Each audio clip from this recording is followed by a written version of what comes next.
Good afternoon, and welcome to Broadband Breakfast Live Online for Wednesday, October 2nd, 2024. My name is Drew Clark. I'm the CEO and publisher of Broadband Breakfast, and I am very excited to welcome all of you to our discussion here on cybersecurity, a broadband mandate on National Cybersecurity Month. In fact, it may be National Cybersecurity Day, or at least there's events connected to Cybersecurity Day. We picked a good day, I hope, for this topic. In this discussion, we're going to talk a little bit about, as we have the drive to expand broadband across America, where does cybersecurity fit in the equation? But before I introduce each of our panelists, I want to give a shout out to both the sponsors of Broadband Breakfast and to the supporters through our Broadband Breakfast Club membership program. We do this event every Wednesday at 12 noon Eastern time. We've been doing it for 4 3/4 years since the pandemic started. And we are here every week talking about some topic around better broadband, better lives. That's our mission, mantra, and motto. And what that means to us is, how do we get higher capacity internet, and how do we make sure that humans use it to better their lives by having better access to higher quality healthcare, educational opportunities, remote work, many things that just haven't been thought of. They've been thought of, but they haven't been kind of part of the dialogue and the discussion around broadband all the time, and we want to make sure they are included. And cybersecurity is one of those topics that is very, let's just call it broadband adjacent, right? It's very important to broadband. It may not be kind of part of the core kernel of infrastructure, but it's something that needs to be accounted for. And in the drive to expand broadband, cybersecurity is an essential part of that equation. Next week, on October the 9th, we're going to be back with another episode of Broadband Breakfast Live Online. The discussion next week will be on democratizing spectrum access, and we hope you'll join us for that one, and you can look forward to future events that we're going to be rolling out soon. So I want to give a shout out to the sponsors of Broadband Breakfast. Without the support of our sponsors, we wouldn't be able to do this free programming every Wednesday.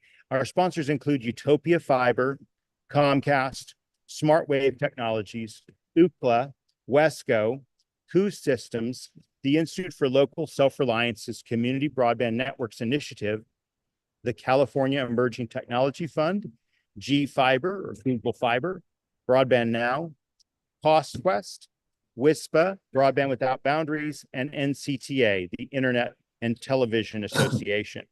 Special thanks as well to the advertisers. I'm actually at the conference of the Schools, Health, and Libraries Broadband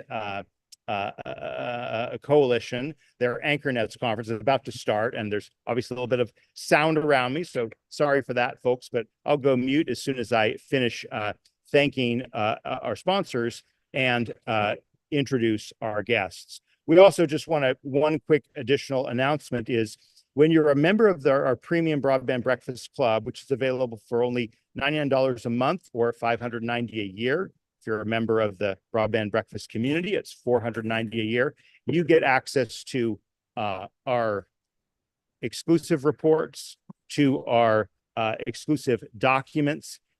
You get access to the videos from events that, like the one we just concluded, the Digital Infrastructure Investment Summit, and you get unlimited access to all of the news and reporting that is produced on Broadband Breakfast. And we've been ramping that up. We're very proud of the coverage we've been doing in the broadband space.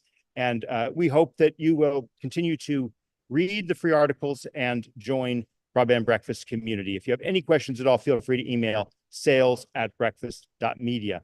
And I should say, one final benefit of membership of the Broadband Breakfast Club is you get a $100 discount on additional events. And we are very excited that we will be very soon announcing upcoming events taking place later this year and early next year. Well, with that, let's go ahead and switch to the view where we can see all of our panelists, and I'm going to go ahead and introduce each of them so that they can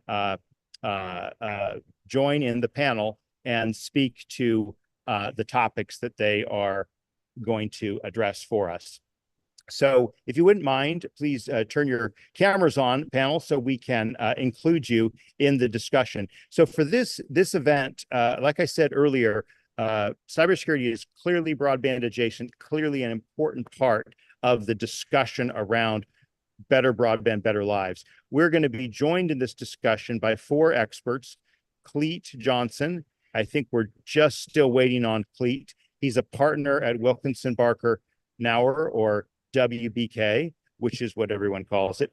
Cleet, feel free to turn your video on. Maybe it's up to me here. I got to make you co-host. That's the problem. Okay, here we go.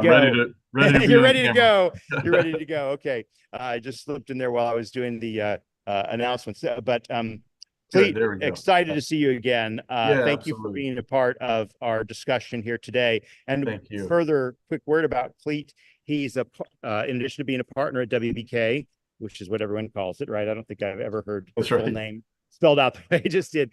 And Cleet's expertise is cybersecurity policy through his work with Senator Jay Rockefeller as counsel on the Senate Intelligence Committee, defending against illicit networks of all kinds, financial, terrorist, proliferation, and cyber.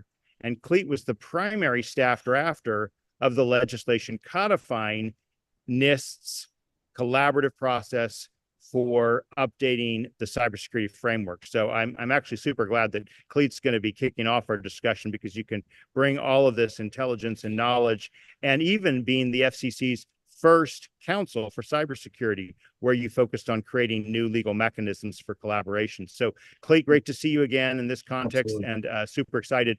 Let me just introduce our other panelists, then we'll turn to you, Cleet. Our second guest is Jay Harmon.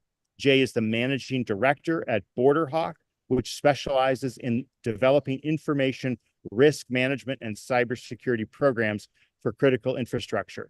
And his experience includes serving as a contract, acronym city here, CISO, Chief Information Security Officer? Security Officer, yeah. Okay, great. Okay, well, a good guess then. And he was the CISO for various organizations overseeing security and compliance in healthcare, managed services, and cyber insurance. So we are super excited to have you, Jay, and to hear from you on BorderHawk and your take on cybersecurity policy. Following Jay, we're going to hear from Chuck Brooks. Chuck, I'm glad you could join us here. Sorry we missed you last week. Chuck has recently come out with the new book, and he is the president of Brooks Consulting International, with more than 25 years of experience in cybersecurity, emerging technologies, marketing, business development, and government relations. And he's also an adjunct professor at Georgetown in the Cyber Risk Management program, where he teaches graduate courses on risk management, homeland security, and cybersecurity.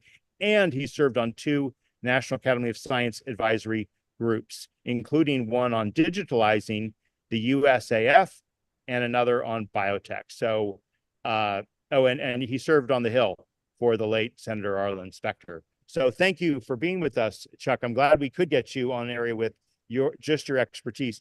And we will again hear from, thank you. And we'll hear from Chuck after Jay. And then batting cleanup will be Cole McAndrew. Thank you so much for being with us, Cole. He is AIS Networks Information Security Officer. And so as in that role, he provides managed security services to public and private sector clients, including risk assessments and governance, risk management, and compliance projects using NIST cybersecurity standards, as well as the NIST cybersecurity framework. And bonus points, before joining AIS, he was a policy analyst in a state broadband office. So he's very familiar with the state broadband cybersecurity nexus. Thank you again for allowing me to get through the distinguished biographies that we have there for each of you. Let's turn it over to you, Cleet, to give us your thoughts for 5 minutes on what this moment says about cybersecurity. Well, excellent. Thank you, Drew, and to my fellow panelists. This is going to be a great discussion, I think, and it's very timely because we're at a moment after about 15 years or so of policy development. We're at a moment where the U.S. government, in a broader way, the U.S. and its allies, will focus on the homeland here today. But we're at a moment where the U.S. government, working closely with industry, and I would say not to have too parochial of an interest here, but particularly among the internet service providers that provide the infrastructure for connectivity in the United States. These entities have together built a collaborative system of assurance and if we can hold on to it, and so think about the Ben Franklin phrase, if a republic, if we can keep it, if we can keep this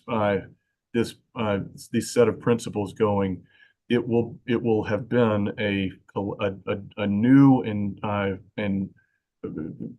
paradigmatically different approach to security than I think has existed before. It will be collaborative, it will be dynamic, it'll be adaptable, it'll be flexible, and that is what is needed for the thinking, sophisticated cyber adversaries that are also dynamic and sophisticated and adaptive. So how do we get there? And I'll try to boil down those last 15 years in about 3 more minutes. And I can't wait to hear on the technical side from my fellow panelists about how this can work in the real world. In the real world, if you go back to 15 years ago, it was the beginning of cyber policy. The Bush administration had this thing called the Comprehensive National Cybersecurity Initiative.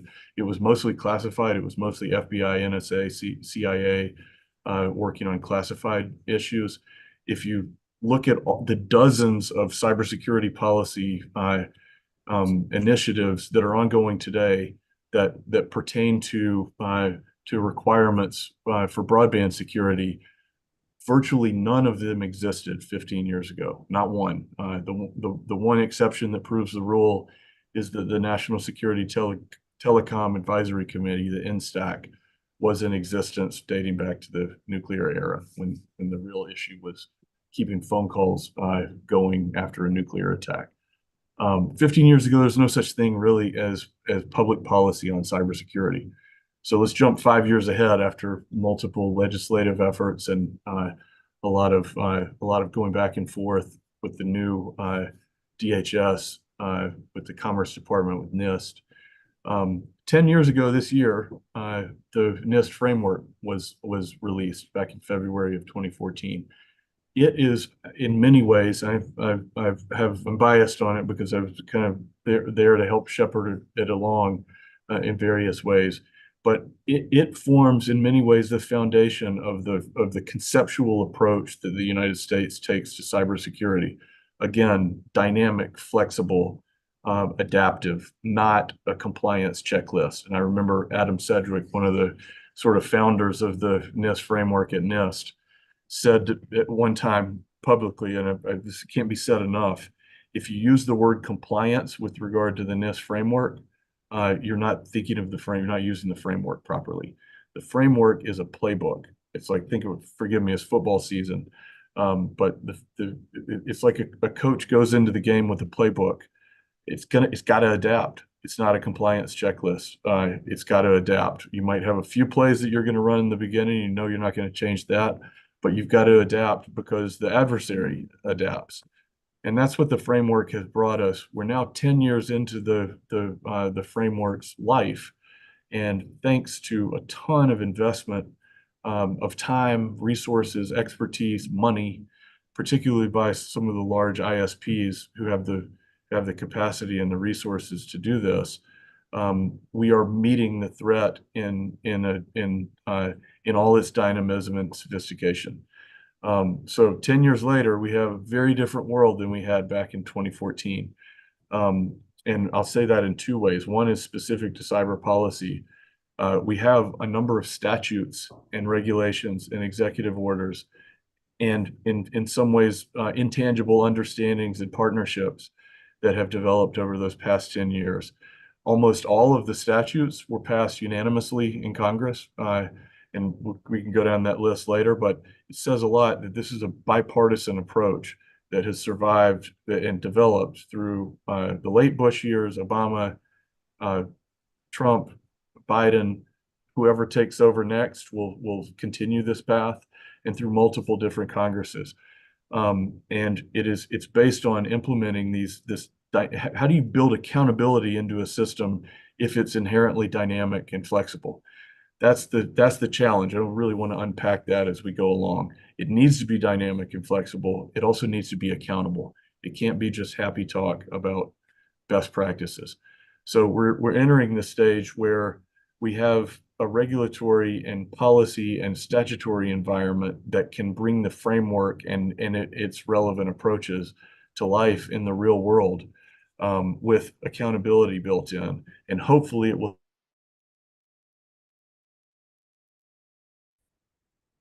Okay. I hope it wasn't me that froze.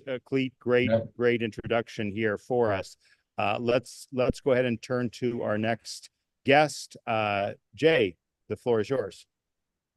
Hey, well, thank you. Appreciate the intro there, Cleet. Obviously, there's a lot of information that you have that is very, very important and substantive to the rest of us.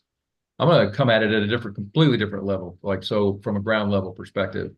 I think that one, it's our organization, as we mentioned in the introduction, focuses on helping individual companies in the critical infrastructure space, and so that includes telecommunications organizations, actually sit down with the relevant frameworks, in this case, NIST CSF and the Supply Chain Risk Management Framework, NIST 800-161 and IR 8276, and evaluate what does that mean to us, right?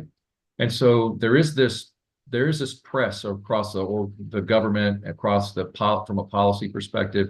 There's a lot of movement, and the accountability, as Cleet mentioned, is critical, right? And so at the same time, if you dig into NIST CSF, a lot of the value of NIST CSF, there's a lot of them, a lot of areas that have value, but one of them is the ability to determine for an organization's self what it is that they need to do to implement a security and risk management program. And we're primarily talking about information risk and cybersecurity and elements around protecting data.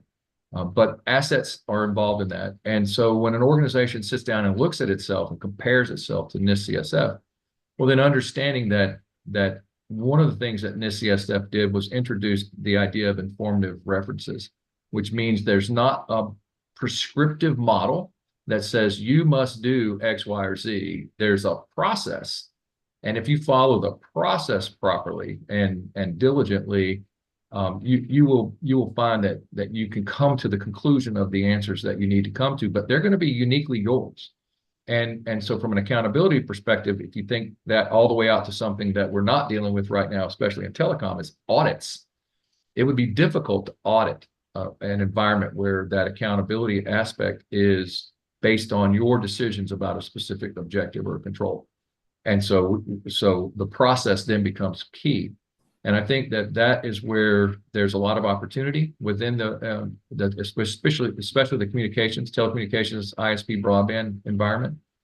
They are part of critical infrastructure, and there is a lot of reliance on them throughout the rest of the world, right? The rest of the nation, hospitals, law enforcement, 911, et cetera, right? They rely on the proper functioning of these organizations. And then there's also access to those organizations through the ISP, potentially, especially around routing and things like that could get a nation state who wanted to attack one of these organizations. So really focusing on basic blocking and tackling around information security and risk management, utilizing the NIST CSF framework, where the idea then is that your leadership is involved and you are pressing this through the fabric of the organization entirely so that you have this holistic picture of what your organization looks like. I think that's critical to where we're going. And it's the only way these organizations are truly going to get their arms around this. And it's from our perspective, the vantage point that we have is having dealt with hundreds telecommunications providers with regard to hundreds in terms of lots of conversation with them, and then many of them are clients, is that the desire for where they're at and where they're actually at is pretty wide, right? And so there's a lot of work to be done to help educate these organizations on what needs to really happen and how they actually implement and put into practice these programs so that they are then actually able to stand these programs up and operate them the way that they're being asked to attest to when they fulfill or submit an application for a grant, for instance, right? And then there's some elements around risk around that that I think we need to probably put on the table so everybody understands kind of what risk is involved in even that process of telling the federal government I'm doing something and maybe I'm not. And so as a company, we focus on helping people interpret that, understand that for themselves, and then put those operations into play over time, right? And so I'll stop there and give the floor back to you guys. Great. Well, let's keep this discussion rolling. I've got a lot of questions in my mind, but I want to hear now from my friend Chuck Brooks. So the floor is yours here. Thank you. Yeah, I really like that the discussion's going towards risk management. I'm a big fan of NIST, and it's really where everything starts. My own background is that I was actually one of the first few hundred employees of the Department of Homeland Security back in 2004, and I was in the Science and Technology Directorate. And back then it was just chemical, biological, rad, nuke, explosive, but it was about risk management. Cybersecurity was in its nascent stages, but you could see that the connectivity and the changing economy was going to be a big thing, and they built the initial stages of the program. But we've evolved, as Clete has mentioned, in a lot of ways with industry-specific risk management platforms, mainly through NIST, but others too. And those need to be cultivated. But what I like to inject here is that now I teach a course at Georgetown called Disruptive Technologies and Organizational Management in the Cybersecurity Risk Management program, is that we're now facing even more obstacles that need to be incorporated into our risk profiles. Obviously with broadband, the expansion of connectivity and attack surface is growing exponentially. So that's a concern, and attackers certainly will look for any vulnerabilities in the network, and they can now do it through emerging technologies. I just wrote a book called Inside Cyber that deals with artificial intelligence, quantum, and 5G. Two of those are already online. Quantum's coming next, but it's going to usurp the way that hackers do business and the way we defend ourselves. And so we have to be cognizant of these new technologies and how they're impacting the risk management profile, particularly artificial intelligence right now, because it's automating many phishing attacks. What used to be done in simple terms.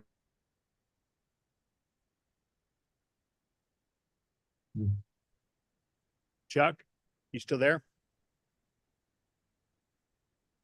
Chuck? Well, I've lost Chuck, but we'll look forward to hearing from you again here. There we go. There we go. Okay, Chuck, you're I'm back in. Good. Yeah. Well, I guess, yeah, the internet connection is unstable today, probably from all the storms. But as I continue, I mean, I just wanted to say that, we have to look at the implications of artificial intelligence and the way they change the asymmetry of the attack surface and the capabilities of the adversaries out there. And these need to be integrated in our development of everything. When we're going to put 5G in, use satellites, or use fiber everywhere, those are all elements that could be compromised. And with artificial intelligence, with finding the vulnerabilities and anomalies in them. So, it's a different world. And so, it's exciting that we have the ability to communicate and do things we couldn't do and use generative AI to do things particularly creatively. But those same technologies can be used as tools against us. And I think now we have to put ourselves in a perspective that we have to look at those implications in every industry, especially in telecom, because it's really the infrastructure of all communications, and look where it can be done. And that does just touch on it. And there's all kinds of other issues with that, with deep fakes and misinformation. But I think there's a responsibility, particularly to be able to fortify these networks, particularly for the underserved and underprivileged areas. I know that, the Blackfeet have just extended their broadband, and a lot of these Native American tribes have not had the ability to go on and do work. And I think this is great that they're now getting grants from DHS to do so. But while we do this, we have to really integrate cybersecurity in those communities that have not had the exposure and understanding of what the threats are. That's a short synopsis before I go out again. No, thanks for sticking within the time frame there, Chuck. Again, let's get to Cole, and I'm particularly glad that, Cole, you can maybe speak to the state broadband officer angle on this, and then we'll go into a larger discussion. So the floor is yours, Cole. Hey, good afternoon, everybody. Thank you, Drew. I'm Cole McAndrew, and as Drew mentioned, I serve as Information Security Officer at AIS Network, which is a managed service provider that works with public and private sector clients across a wide array of cybersecurity services. I'm really happy to be here today. I really appreciate the opportunity to speak with such incredibly impressive panelists. Hopefully I can contribute something to the discussion. A lot's been said already, so I'll keep my remarks quick and to the point. Hopefully I don't freeze.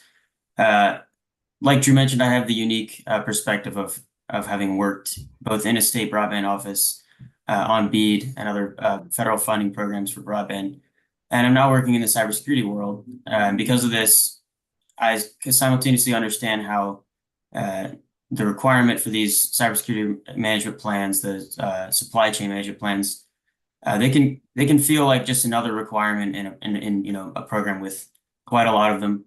But I also understand the importance and criticality of being proactive on cybersecurity, the importance of protecting the massive federal investment into broadband networks, and ensuring that cybersecurity is built into this expansion. The main thing I want to quickly emphasize is that even though it may seem, these requirements might seem excessive, like I mentioned, just another requirement, there are a lot of BEAD requirements. I think that the federal cybersecurity requirements should be viewed by ISPs and by state broadband offices as an opportunity to be proactive about not only protecting the company, the ISP, and the state from massive losses from a cyber incident, but also protecting federal dollars and ultimately protecting end users, citizens from cyber threats. And unfortunately, as Chuck mentioned, cyber threats evolve every single day. There are unlimited bad actors out there with access to advanced AI, botnet tools, the latest technology, and they're constantly looking for unprotected, outdated cyber environments to exploit for financial or personal or other form of gain.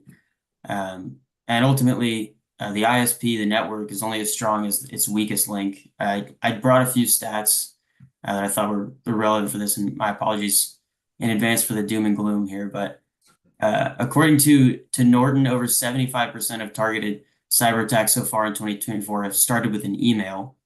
98% of web apps or websites are vulnerable to attacks. According to Checkpoint Research, in the second quarter of 2024, organizations in the U.S. experienced an average of 1,636 cyber attacks per week, which is a 30% year-over-year increase. And then finally, according to MasterCard, 95% of data breaches are due to human error, and 46% of all cyber breaches are perpetrated against companies with fewer than 1,000 employees.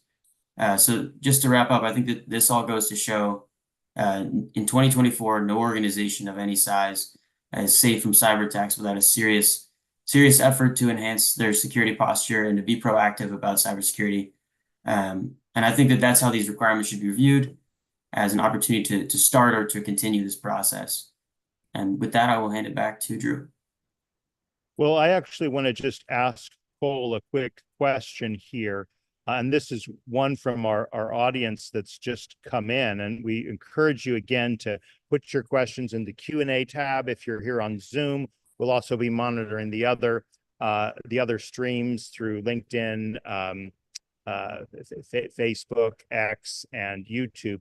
But this question for you, Cole, is, hey, what are the specific requirements of cybersecurity for BEAD funded projects in a nutshell? Cole, could you just, again, we've talked around them, we've talked about they're extensive, but what are they in sum? Yeah, so without getting too much into the technical details, really it's just that ultimately every sub-grantee, the ISP, for every BEAD project and this is just for BEAD, needs to have on file a cybersecurity risk management plan and a cybersecurity supply chain risk management plan. The cybersecurity plan needs to map to the most up-to-date version of NIST's cybersecurity framework. And ultimately, the state broadband office is responsible for ensuring that ISPs have these plans on file. Excellent. So I'm going to step back. I have a saying to the people on our Broadband Breakfast team, which is, there are no dumb questions. So I'm going to ask a dumb question, which is like, why do we need all of these rules in cybersecurity? Again, kind of like, don't want to trot out the market will take care of it, but seriously, like, what is the reason behind any kind of mandate on cybersecurity? I'll start with you, Cleet. Oh, you're on mute though. Oh, sorry about that. Yeah, this is where I was about to go when it froze. It was a perfect segue. The reason, and I might just slightly rephrase how you put that, Drew. Okay. Why is it so important that we have the cybersecurity and supply chain security plans that Cole mentioned, and all of the issues that Chuck and Jay went through? Why is this important? The reason is because we have, as they mentioned, multiple and kind of compounding cyber threat actors who do this as their job. And I just want to make this specific. This is the second thing I was going to mention that's different now. And I'll put it in two concrete dates. February 2022, when Russia invaded Ukraine, and then October 7th of last year, when Hamas rampaged across Israel. What we've seen, what do those two things have to do with cybersecurity? Well, what has happened since those two dates is the four biggest nation-state adversaries that the United States and our allies face, Russia, China, Iran, and North Korea, are now effectively a military alliance with each other. They trade weapons, both, hardware, ammunition, logistics capabilities, down to the chips. But they also operate, all four of those as autocracies are information operator dominant actors. So they don't, unlike a free market democracy, they live in a world where the government controls the information environment. And there's a nexus between that and the cyber world, and then between the cyber and the physical world. So the fact that we now have our cyber adversaries, to make it very concrete, is an alliance of powerful autocracies that want to control the information environment. And they have thousands of other criminal and proxy networks of criminal actors. And to be clear, these are people, tens of thousands, hundreds of thousands of people, human beings, who wake up every morning and they go to work trying to conduct cyber espionage, sabotage, and in some cases, cyber war. So that's why. And Okay. So, and No, I just please to finish that out. up, the reason it's so important that we maintain the dynamic approach and the collaborative approach is because if we think a checklist is going to protect us against those enemies, we are in for a reckoning. What we need is, as Cole put it, a discerning plan where every ISP and every entity comes up with, how am I defending myself today? And it's adaptive, dynamic, collaborative, and that's the answer to the threat. So what I'm hearing from you, Fleet, is that this is almost this is military. This is not just quasi-military, it's actual military. And so cybersecurity is a form of protection against the serious adversaries of today. Do Chuck or Jay or Cole, do you have any kind of additional thoughts on this point of cybersecurity as literally protection against warfare, right? Yeah, well, I would say, that's a great overview. And, also, companies are really competing then against state-sponsored actors, which is very difficult because they have unlimited resources and companies don't. And most companies don't have it. They just have a CISO or a CIO and they're understaffed. So it's a really a huge disadvantage. And in fact, North Korea funds its whole economy on ransomware, at least recently. And you see that Chinese are constantly attacking our critical infrastructure, and also targeting a lot of the Silicon Valley and other places to steal IP for the latest technologies. They built a whole hypersonic program on that, and they're pursuing that very aggressively. And of course, everyone knows what Russia and Iran are, more nefarious in a sense. They're really actually out to do damage, but Russia actually sponsors a lot of these organized criminal groups that operate, Right. as Cleet said, very professionally with the best and brightest from those areas because they're making tons of money. So, we have our work cut out for us. And that's, another reason why we need to take cybersecurity awareness and preparation and all these risk management strategies much more seriously. I add So- one more step to that, if I may. So, And Jay, go ahead and supplement the answer you typed in, because not everyone can see that, but you answered a question about penalties for cybersecurity. So answer the question, but also add what you wrote there on the cybersecurity penalties. So before I answer that question real quick, so we're talking about cyber warfare and we're talking about warfare, right? And so in the world of information risk management and cybersecurity, which is how we are going to protect the assets that are exposed to the internet, essentially, right? And assets are people, process, technology, facilities, vendors, data. All those can be assets. And so if we look at the Department of Defense, so borrowing from another agency, another federal organization, they've implemented, after years of an attestation-based environment where DoD subcontractors were required, who had certain data, were required to essentially attest to their prime or their contracting officer. That has been determined as to be too weak, right? It's not working. And so something called the CMMC, Cybersecurity Maturity Model Certification, has been implemented, and it'll be in law at the end of the year. It'll go into effect fully in January. And all DoD subcontractors who have this type of data are going to meet one of two different levels, and they're going to be third-party evaluated. So it's a third-party verification process. So when we start talking about how this is going to boil down eventually, and right now, the telecommunications industry is getting away with an attestation. Healthcare is getting away with an attestation. But eventually, when we start looking at critical infrastructure, I suspect that we're going to see a push towards third-party verification of some kind. May not be equal to the thing that DoD is doing, but there's penalties, right? So when we talking about answering that other question, and the question was, why in the U.S. aren't penalties for cybercrime more stringent? Well, do you agree they are not stringent, and how do they vary? Quickly, Jay. Yeah, so they can be stringent, right? There can be some pretty significant penalties based on the type of data that you've lost control of, or other issues that come about. But there's various types of penalties. So the penalty with the SEC, if you're public and you fail to implement your 10K reporting, right? You talk about how your governance is involved. There's penalties associated with the SEC. There's penalties associated with CP&I, so telecommunications CP&I data, right? $250,000 fine.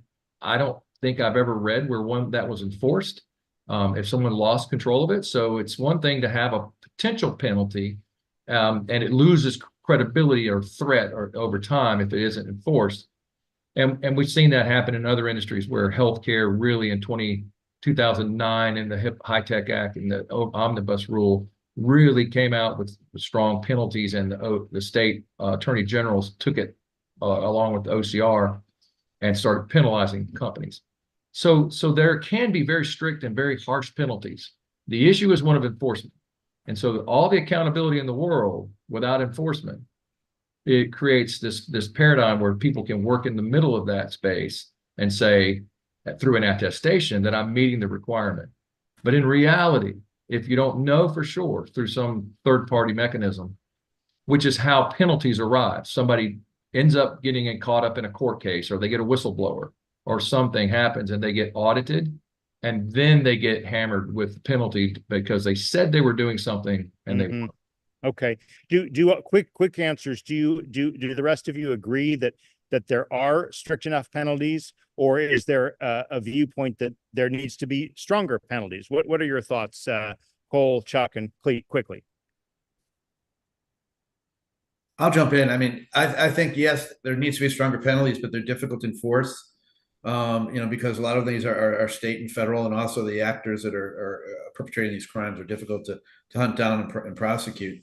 And so the Europe has a different kind of model where they really go after the privacy rules, which is GDPR, which I think is much easier to look at, protecting the data itself, and then find if you don't follow those rules. Okay. I think there's some elements in states that are now following that directive. Okay. And I would add, and I think this is a crucial point, accountability is what you're really getting at when we talk about penalties. We need we need accountability for the bad guys, and that means either punishment, prosecution, or cut off access or through deterrence on the bad guy side. But you also need accountability on the good guy side, the companies that are trying to keep their networks running. They need to be accountable. In my view, there's a tension between a government penalty in particular for a mistake or when they fall short on the one hand, and the partnership that's needed between the government and the industry actor on the other hand. This is hard. It's not you don't want to create Absolutely. a moral hazard where if a company messes up, then there's no shortfall. Right. But we also have to account for, particularly these national ISPs, depending on how you count it, 7 or 8 of them, from fiber to cable to wireless. They invest hundreds of billions of dollars in the resiliency of their networks and in the security of their networks. They know better than anybody else how to keep them running. And we need to have an accountability situation or circumstance in which those ISPs know that the government and vice versa have each other's back against these criminals. Any or criminals or spies or warfighters. Those are the 2 categories. So when we think about accountability, I think it's about how do we make the partnership more accountable, and where we're optimizing the capabilities of each component of the partnership. So one acronym that we've heard a little bit here today is NIST, the National Institute of Standard and Technology. And I must admit that cybersecurity is probably a field where acronyms go next level, right? I mean, like we try to always step back and define our acronyms, but I'm not sure we could do that for every acronym that's been mentioned thus far. So my question for you is about NIST itself, about the agency. Like, what is their role? And maybe we just need a little bit of history, a minute of history here, Clete. Sure. Like how did NIST become so important in this process? And what is, who are they and what is their role in this, as you described it, Clete, this flexible policy that is not checklist based, but is trying to do something a little bit more nimble than that? So NIST is it's a fascinating organization. If folks are not familiar with it, it's out in Gaithersburg, Maryland. It is the United States government's, and with apologies to the National Science Foundation, which also has some pretty bright minds. The NIST is the U.S. government's greatest collection of scientists who particularly focus on standards and measurement. And so what that means is if you're a scientist trying to determine how to measure anything, whether it's where this kind of started with the flame retardant capabilities of building materials, is something that NIST worked on in its earlier days. How do you measure the flame resistant aspects of certain materials? To the present day, how do you measure what works in cyberspace with regard to resiliency? And so it all starts with measurement. And the great, and NIST is a collection of PhDs and Nobel laureates, and they do everything in science that you can possibly imagine. In the IT labs, they, I think, have pioneered this approach to having dynamic risk management, recognizing that there are lots of aspects of cybersecurity that you can measure. It's very difficult and it's always changing. So if you take a static approach to it, you will necessarily get it wrong. If you take a dynamic approach to it, you'll get it wrong sometimes, but you'll also you'll have the ability to get it right. And I think that's the science behind network security. And so NIST And the way they work is they work inherently collaboratively. They refer to themselves as aggressively non-regulatory. It's not about compliance. It's about how do we measure something, and then how can we tell that we're measuring it right. And so it's highly technical, and building policy around that, in my view, necessitates that you keep the technical engineers and experts at the core Right. of what you're doing. Chuck, what role does NIST play vis-a-vis, DHS and military agencies? Who's responsible for what aspects of cybersecurity policy in the United States? Well, they're very collaborative. NIST is part of the Department of Commerce, but they actually work almost at the hip with DHS, and similarly with DoD and IC, or in a different way. I think a good example of that is that one of the threats that's now being perceived from China is that they're getting stronger and stronger on quantum technologies. So just last year, NIST put out requirements for quantum resistant algorithms. So that is an example of the policy coming from the IC and DoD particularly, but also DHS, to be able to look ahead. So forward looking at what requirements are necessary, where do we have to, because that's the next big threat. And so I think NIST is most people don't know what it is, but it's really, as Clete said, it's really a great collection of minds and scientists. It's bipartisan, and we got rid of years ago the Office of Technology Assessment for Congress, and without NIST, I think we'd be rudderless. But we have a question here from Michael Pitch, and I want to use it to talk about AI and the threat, how serious the threat, and maybe also how serious is the benefit of AI. Michael asks, will dynamic artificial intelligence defense, and he used an acronym, I don't know what this one is, OPSEC, maybe operational security, right? Mhm. Like this is like why make an acronym when you there's no point in it anyway. Will Yeah. dynamic AI defense operational security be deployed to combat dynamic AI offense? And I actually like the question. I'd love your thoughts on the dangers and the potential benefits of AI in this realm of cybersecurity. Let's hear from everyone on this point. Jay, let's hear from you. Well, I would have deferred to Chuck, since I think he wrote a book on this. All right, Chuck, keep talking. Oh, okay. Well, yeah, no, AI is a double-sided coin. It already is being used by hackers to look for anomalies in legacy systems and expand their capabilities for phishing attacks by automating them. On the other side of the coin, we're using it to basically detect threats, also to write reports and clarify false positives in a security operations center for operation security. So it has a dual use. The issues here is that it's really limited to the people that can afford and understand it. So it's largely the large corporations and the big tech companies that have this capability on a defensive side, and government, of course. While all the hackers are already using it and they're targeting against small and medium businesses that don't have any knowledge or understanding of AI and how to defend against it. Who else wants to weigh in on this?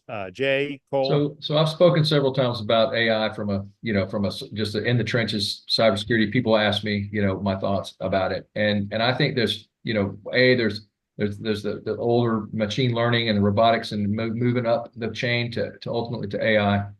And I think that, the idea of Pandora, the AI could absolutely be that Pandora's out of the box. And it can be used for tremendous blessing, right? Tremendously great things that we will experience as mankind. At the same time, like any other technology, it can be used for very bad things. And I think that a lot of the people that are trying to drive AI, well, there's going to be some people who are wanting to put guardrails into it. And how do you do that, right? How do you really understand what a guardrail is that's sufficient and it's functional, versus another nation state who wants to make it, potentially, right, completely unhinged? And the reality is the ability for the learning systems that occur inside these AI models is far beyond any human to comprehend. And so there will become a time when as AI progresses, it will, like the natural state of a garden is it's full of weeds. And so unless we really manage this, and I don't know that we can, right? So when we're thinking a generation away, not tomorrow, not next year, maybe, because acceleration, like AI is going to accelerate everything. And so we're going to see challenges. And I think at the same time, we're going to see people come up with great ways to use it to defeat and combat those challenges. So we have a new realm, right? And so that new realm is going to open up doors where there's going to be good and bad, and it's going to be a new battleground of how we handle AI. Let me ask another question that goes to like, who is responsible for, or who is best situated to solve cybersecurity problems? And I, from a continuum of governments and nation states and agencies to tech companies, you know, like Microsoft and those that are trying to you know, address the security and cybersecurity, telecommunications ISPs, right? What's their role in this puzzle? And then even, you know, consumers, right? I mean, it is after, or users, it is after all National Cybersecurity Month. And so what do us consumers need to do differently or better to ensure better cybersecurity practices? Cole, we haven't heard from you here a little bit, so let's turn to you and others who want to chime in on who is best suited to kind of address the problems that come up in cybersecurity. Yeah, I mean, just the first part of your question, I think that it has to be an all-around cohesive effort from industry, government. But ultimately, I mean, you know, we might not be having this call if these requirements hadn't been promulgated by NIST and then required by NTA for this grant program. So it's important that the government plays a role in cybersecurity requirements, but it's also important that those requirements are not, you know, like we mentioned earlier with penalties, it's important that they are not just a box to check, and that they are taken seriously, and that, you know, responsibility is on industry and on the end user to, you know, even as simple a thing as changing your password or electing to use multi-factor authentication. There are a lot of, you know, it goes from the top all the way down to the bottom, kind of like what I mentioned earlier with your biggest vulnerability is just the weakest link in the chain. So if the practices aren't being, you know, observed by everyone, then there's going to be a vulnerability that will be exploited. Thank you. Chuck or Jay, do you want to weigh in on this? Yeah, well, I think from the cyber warfare perspective, it's certainly National Security Agency and DoD Cyber Command that have that agenda. But as was just mentioned, I mean, the real issue of cybersecurity awareness is people themselves, and there's so many basic things that they can do. What was just mentioned too: the strong passwords, the multi-factor authentication, make sure that routers are secure, they don't use open Wi-Fi.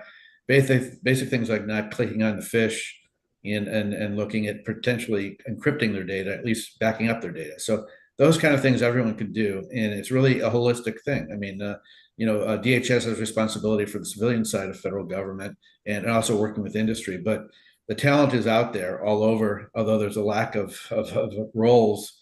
I mean, a lack because they need people, but you know, we're all in this together kind of thing. So it is a top to bottom thing. I think it's up to you, right? Too, right? I agree with everything that was just said, but I think that a lot of us don't, you know, we turn on a light switch, light comes on. That's it. That's the farthest we think about it. We have a problem, we call 911, we don't have a clue about what's going on behind it.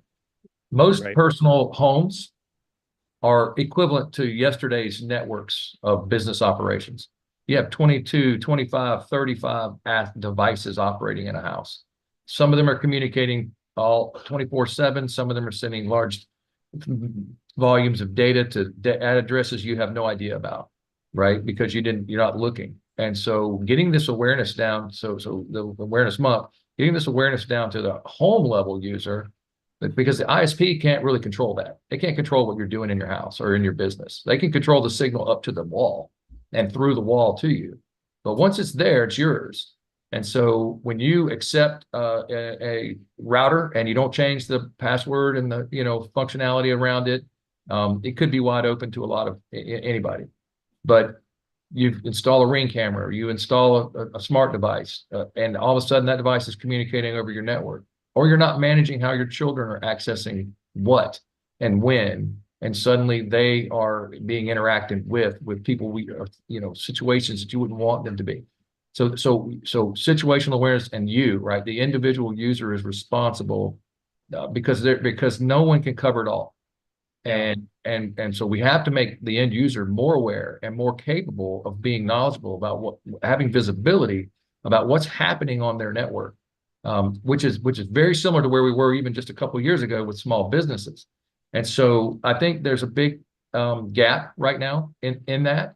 There are companies that are trying to help there, but there's a big gap. And until we solve that gap, we're going to see ID theft. We're going to see cyberbullying. We're going to see suicide rates where people are getting, they're harmed in their relationships online, et cetera. And that's not going to stop until, we won't make it stop with technology, but we won't even be able to see it without it. So for my penultimate question, I want to bring in Rita Habib's question here, and really drill into the ISPs, right? Because Rita is asking that, there needs to be dynamism to adapt to new threats, but not all companies have the depth and breadth to track every development. So for an ISP, last mile or middle mile, what do they need to do? Like if I'm an ISP watching, if I am an ISP watching Broadband Breakfast live online today, what should I take away as the thing I need to do better or best for cybersecurity purposes? I'll jump in on this if it's okay. Please, And I think it goes back to everything that we've been talking about kind of simplifies into what Cole was talking about with these risk management plans. And so what they need to do, and if you're one of the large national ISPs, they've been doing this for years, and they're at the innovation and ever perfecting phase. But if you're a small ISP, and there are a lot of them out there, both regional and local ISPs, the thing to do is to develop their plan. And there are lots of resources out there. Their plan is going to be different from a peer plan. It might have to do with the network architecture or topography or the threat landscape that they face. But the key is that it's not an IT department problem. It's a CEO and board challenge. The company needs to determine what is my risk management plan for cybersecurity and supply chain security. Let's sit down with the NIST framework, all of the informative references, all of the references that are put forward in the BEAD guidance, and likewise in FCC guidance. And let's develop a discerning, thoughtful plan for how we secure our network. All right, coming back to that risk management perspective. Right. Thank you for those contributions. And let's give each of our other panelists a chance to offer any concluding thoughts that they want to on either this question of risk management or otherwise. And let's just go in the order we started. So Jay, final thoughts. Final thoughts. I think that there's a serious understanding that the MSP world is materially important to most of the telcos, especially the rural and smaller ones. Right? They don't have the staff. They don't have the technical understanding. They don't have the MSP side. But I also think that we have to get the leadership involved because what I talk to leaders and they tell me what they're afraid of. And they tell me what they believe is happening.